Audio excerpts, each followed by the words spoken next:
Good afternoon, everybody. Welcome once again to the Meat and Potato Show, conservative talk and awesome rock. I am your host, Christopher Mader, and once again, proving that we are nationwide because he's calling from the other side of the universe, all the way from Massachusetts into Connecticut.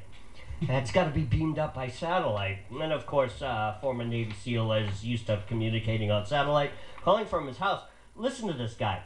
Carl Higbie, he ran for Congress in 2014. Decorated Navy SEAL, 2 combat deployments to Iraq. He is author of the book Battle on the Home Front. And Carl, you are the 10th author to come on to my show. And I want to read something. I have your campaign flyer that appeared in Brad Wyatt's building. And I saw that. That's how I originally got hold of you. I quite literally found a flyer in Worcester, Massachusetts. And because I do my show the way I do it, I got to get hold of this guy. I want to read something from this flyer, which I completely 100% agree with you. And thank you for saying this point blank on your flyer. Social issues. Simply put, they have no place in legislation. While I have my personal opinions regarding many social issues, abortion, gay rights, etc., my view is that they are personal choices and not the purview of a government official to decide what to do with your body or your home. Ladies and gentlemen, welcome to my show, Carl Higbie. Carl, thank you so much for coming on to the show. What an absolutely amazing statement about that, where this is where our government is now. They want to get into every minutia of your life. Go ahead, Absolutely. sir. Take over. Absolutely. I mean, and the bottom line is, I took a lot of heat over that statement. A lot of people said, well, you should just turn over the 10th Amendment. Well, 95% of the people that we polled didn't know what the 10th Amendment was. So, I mean, it's sad, but a lot of people just say, hey, turn it over the 10th Amendment, whatever. I said, no, you got to make it plain and simple for people. If I cared about social issues, I'd run for First Lady or something, I'm just not into the fact that we have made such a legislative battle. It has turned our votes to emotion rather than factually based, what works and what doesn't. Well, we already see Michelle, First Lady Michelle Obama, who's pushing all these socials. Okay, yeah, First Ladies did that in the past. We know that. Most of that was just, to culture the society. Just kind of, push society along to try to behave itself. No, what is happening with Michelle Obama is that she's getting, again, into the minutia of our lives, isn't she? She is. And it's like the thing with diet that many people are rejecting. And also, half that food gets thrown away. Right, and it's complete hypocrisy. I mean, first off, 9-year-olds don't want to eat carrots. They just don't. They want to eat, doodles and noodles and whatever the cookies are, animal crackers. And but the thing is like she gave a speech on nutrition and how important it is for our children's development and how we need to take a page out of their book for the adults in this country and be more responsible. And then she went and had a rack of ribs that totaled like 3,900 calories at some restaurant that night. We see her. Do as I say, not as I do. There are photographs all over the web of her stuffing something in her own mouth. There was somebody that posted something once a little while ago. A picture of Jacqueline Kennedy, and we can all argue all we want about the things that went on with John Kennedy behind the scenes. But Jacqueline was a woman of poise. Let's look at Nancy Reagan, Laura Bush, even Barbara Bush. Ladies of integrity. I mean, this is something that's been lost now in our modern government. And I'm going to ask you a little. Let's move on. You and I agree on that. Yeah. What's going on with let's talk about what's going on in the Obama administration. What's going on with the command structure, with not only him as the commander-in-chief, but what's going on in the military, and we can get into why you were discharged and everything else. We're going to cover some of that later. But this brings us into what we were just talking about. Are these people in charge? What's going on with them? From your military background, what's your situational awareness report on that?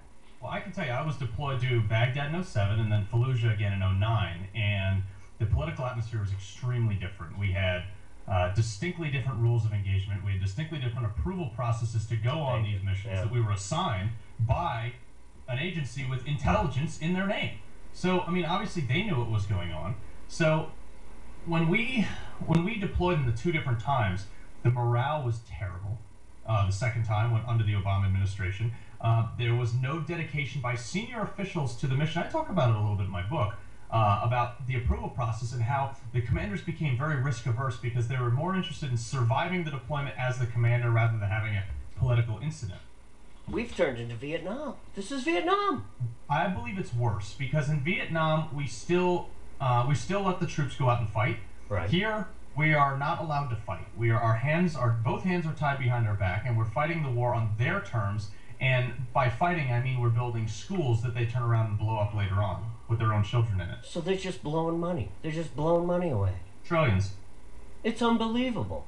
No. So you were in Iraq. What do you think of what's ISIS and everybody else taking over that? I mean, I know I'm beating a dead horse here, and I'm asking a rhetorical question because I know what your answer is going to be. I mean, I was on Sean Hannity's program the other day talking about. But it's sad. It's insane. You guys, all you guys, come on. I lost a bunch of friends over there. Yeah. And it really bugs me the fact that this was a losing war continuing to be fought under the Hearts and Minds guys, which in all fairness was started under Bush, the Hearts and Minds mission. Sure. But the bottom line is we were fighting a nation that does not have the intelligence, nor the structure, nor the desire to assume the accountability required for Western democracy to take place. Thank you. You actually make a great point there because I've spoken about this with the other guests, not in your rank and file and where you've been in your experience, just other people.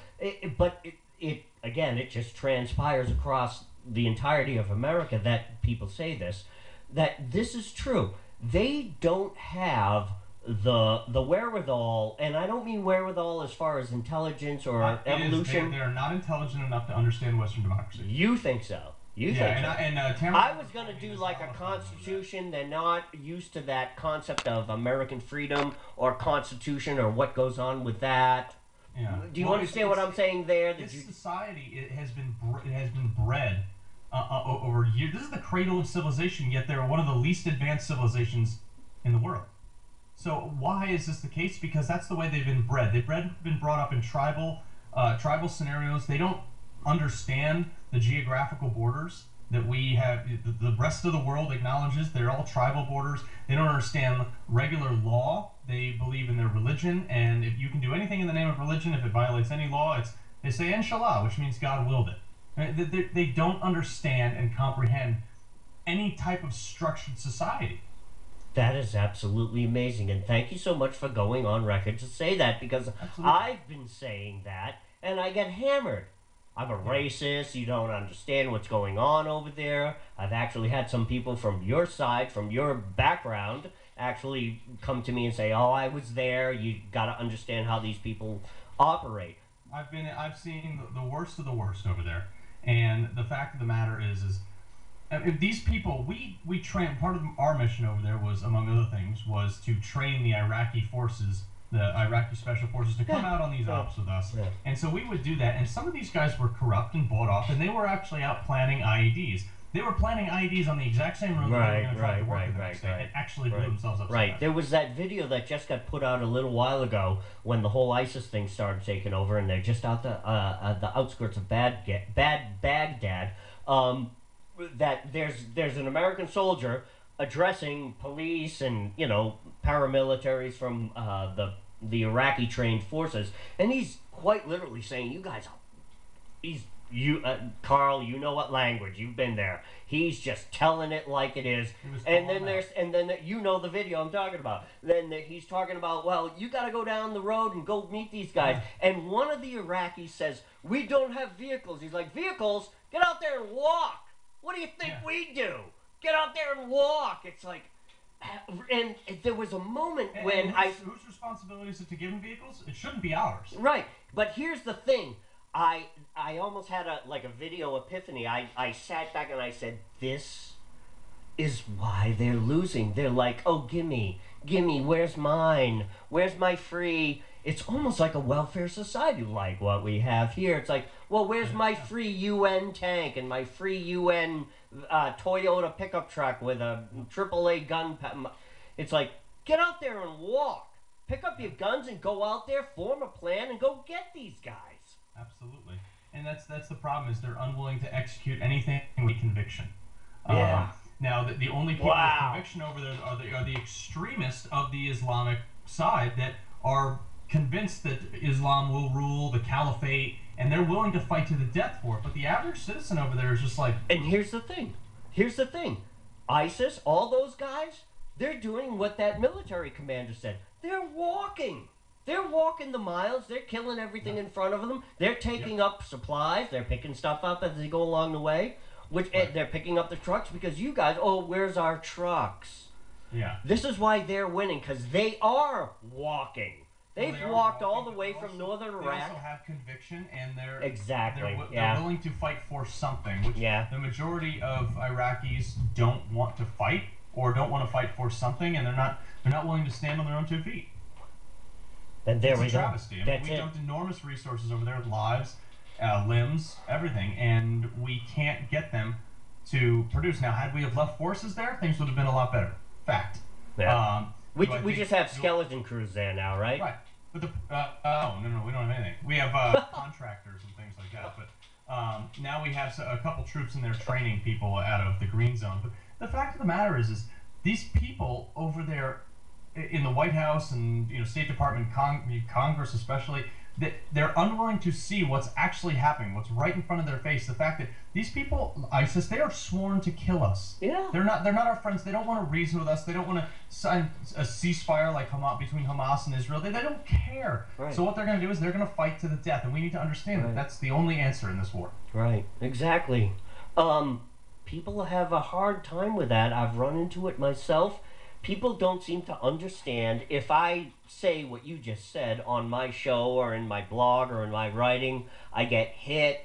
You know what's going on in America today. You're a racist. You're everything else. I've gotten the racist and the bigot and the Islamophobe. I get that, but the fact of the matter is, the other side, that's what they're committed to. Right, the people, and they are committed to killing us or converting us. And I don't like it. I wish it wasn't that way. But the fact of the matter is, when you fight a war, there are casualties. Yes. And we need to be willing to accept that. And given your experience, I mean, you're there. You're looking down the scope of a weapon, and you can see what's going on. You know what you're engaging in. Do you think that the American people, either through media or the administration, or just because we're so far detached from our constitutional values, that the average American can't actually fathom the threat that's out there? They can't. And the thing is, I was the same way. My first deployment, I came into Baghdad, and my first few ops, I was like, wow, I'm really willing to work with the Iraqi people. I'm really willing to do what it takes. And, a couple guys who've been in country for a few months told me, they laughed at you. They were like, oh, yeah, right. Yeah, so I was like, I'm anxious to work as a partner force here. I'm anxious to solve the problem and win this war and instill, our democracy and help them, because I believe that our democracy is the best it's not perfect for everyone, but it's the best for the mass. Sure, right. And that's what I believe, because we have freedom. They can't understand that. Right. So as I spent more time over there, I saw our own troops, our Iraqi partner force. They sold us down the river. They'd pass intelligence to whoever. If we were going to hit a target with them and they knew about it beforehand, they'd call and alert them. And then my faith faded. And the fact of the matter is they don't like us. They don't want to work with us. They don't respect us for sure. Yeah. And the only victory over there is through elimination of the enemy. Period. Exactly. I don't want to keep beating on this. We need to move on in the interview, but you just made an interesting point, and let's cover this last and move on. That you said that you're working with the Iraqis, and they're going and passing on information. Right. What type of upper command structure orders were you given to prosecute or capture these people, or make them responsible for what they did, or did that not exist? We passed it up the chain of command. Very high up the chain of command. And what always came back was here we go. Trying to work around it. Don't address the issue, just work around it. We don't want to offend them. I was like, well, someone's going to die, and that did happen one night. Yep. Information was passed by our partner force, and people died. And I'm sorry about that. And I'm very... Well, there you go. You just heard it. And this is it, and you're there. So if somebody says, oh, that's not so true, I'm sorry, you talked to Carl, folks. Carl was there that night or that day, whenever that happened, and I'm so sorry about that. So let's ask about your campaign. Your campaign is no longer viable anymore, but but of course the message hasn't changed here. And one of the things that I've seen during that I've been doing this 2014 candidate interviews is that a lot of great grassroots candidates like yourself, pushed out by the GOP establishment or whatever party establishment that they're working under. Did you experience that? Tell us about your campaign. Tell us what happened to the campaign. Go ahead. Take it over. I moved back to Connecticut from Virginia, where I was stationed, and had some time to think about it. And I spoke to my family about it. I said, this is something I want to do, and I believe in it. And filed my paperwork and ran. And there was slightly more conversation than that, but came into the race about 4 months late behind the other 3 contenders, and started to gain a lot of momentum very quickly. We mounted a lot of foot support. We had almost 1,900 people who had said, "I'm willing to go door to door. I'm willing to volunteer for you," which is huge. That's a huge number of people. That's big. Yeah, and a lot of them were from out of state too. I have a pretty far national outreach. Yeah. And we had people from Massachusetts, New Jersey, New York, Pennsylvania, willing to come here, go door to door, and help me win this thing. And we raised a fairly significant amount of money right off the bat, considering how late I got in, considering I'm 31. And 2 of the guys ended up dropping out of the race on account of that, because there was a front runner, Dan DiBasella, who I'm now supporting. Do I think I was a better candidate?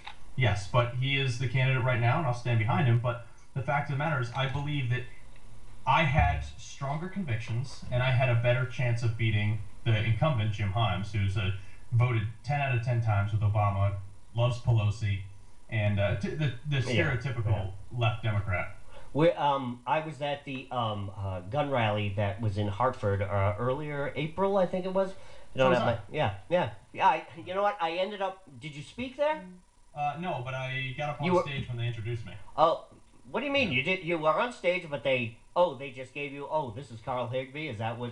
It was like, well, here's some of our local candidates, and I was brought up there. Oh, I see what you. So I probably have you on film. And I'm not sure if that's when I reached out to you, but anyway, I was there, and so anyway, that's what's going on right in your backyard. And of course, you were there at the rally. Very good turnout. Yeah. How's the current atmosphere that's going on there right now, as far as that new law is concerned? What do you know? Law, it's terrible. And I spoke to a lot of police officers here locally in my district, 4th District of Southwestern Connecticut. Right. And a lot of them, when that bill took effect, they were terrified of what would happen. Are they going to be ordered to go door to door and ask people to confiscate their guns? They were worried about it. They were honestly scared. Hey, look, is this going to be an issue, and am I actually going to have to go confiscate this because I'm not going to do it? Because I'm worried about getting shot. That's what these police officers were telling me. Sure. Some of them very high-ranking police officers. And I spoke to hundreds of them.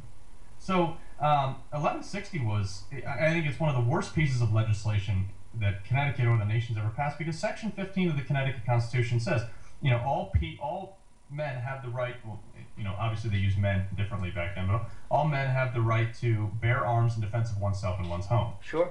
Right there in the Connecticut's Constitution. Section 15, and which reinforces the Second Amendment, which is a federal law. Yeah. So the redundancy is not necessary, because it's a federal provision. But the fact of the matter is this was rammed down our throats, and I think it's going to be overturned eventually. I can't imagine it being upheld, because there's a number of law enforcement places. New York is having this problem. Sure. That are ordering these 50 caliber weapons, that are ordering hollow points, that are ordering different types of manufacturers. And there's a petition out there. 72 gun manufacturers have signed it, and they will not ship firearms or sell firearms to the law enforcement that is not available to the public. Right. Which Good is great. for them. That is great. Are you seeing the same thing in Connecticut too? Have you heard anything about? Are they doing the same thing? Is the same thing going on in Connecticut right now with law enforcement there? We're ordering X amount of weapons and caliber magazines and stuff like that. I've heard here and there that it is, but I know for a fact in New York they tried to buy some 50 cals, and the company said, well, you can't have it as a citizen, so no, we're not going to sell it to you as law enforcement. Good on the companies who've done that. LaRue has done that. Yeah. So it's good. That's very good. Let's get back onto international issues. Israel is in a ground offensive, and America is being invaded on the ground. In one nation, the leadership not only is defending freedom, but they're prosecuting an operation to hold the criminal element responsible.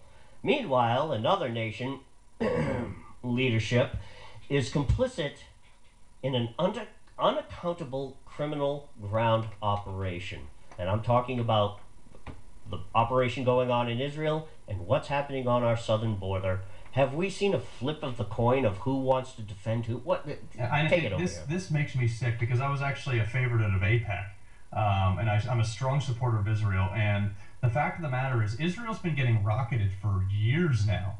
And every time they try to fire back or do anything, which, by the way, their rocket attacks are or their bomb attacks or any mortars, anything, are substantially more effective, but they're more strategic. Sure. They target the problem. But I mean, when they went on this ground offense, they found weapons in a mosque, in a school. They find it all the time. I'm 50 years old. I've read a ton of history. Yeah. And you've been in the military. You see the intelligence all the time. Why is it that Hamas can fire all these rockets and everyone's like, oh, they're terrorists, or but it still defends itself or puts anything, puts any airstrikes out there? All of a sudden they're demonized as not looking out for civilians or not trying to be tactically surreptitious. I mean, it's. The insults are all directed towards Israel. I stand by Israel, and if they want to level the entire Gaza Strip in order to defend their own nation, that's their prerogative. I'm sorry, but it does. It comes to a certain point where you have to, or get off the pot, and you can't. And look at what you were there in Iraq. Look at what we've done. We pussyfooted our way through. I call it another Vietnam, only from the standpoint of that we pussyfooted through Vietnam too. We ended up losing that. We're going to end up losing Iraq again to these guys if we don't do something about it. But then we look at Israel, who's just prosecuting the war. That's the modern paradigm, though, today. It's like if you prosecute a war and you put an end to it. I mean, if the liberals were around today that are screaming and yelling at you and me and other people who are defending this, if they were around during 1939, 1941, shit.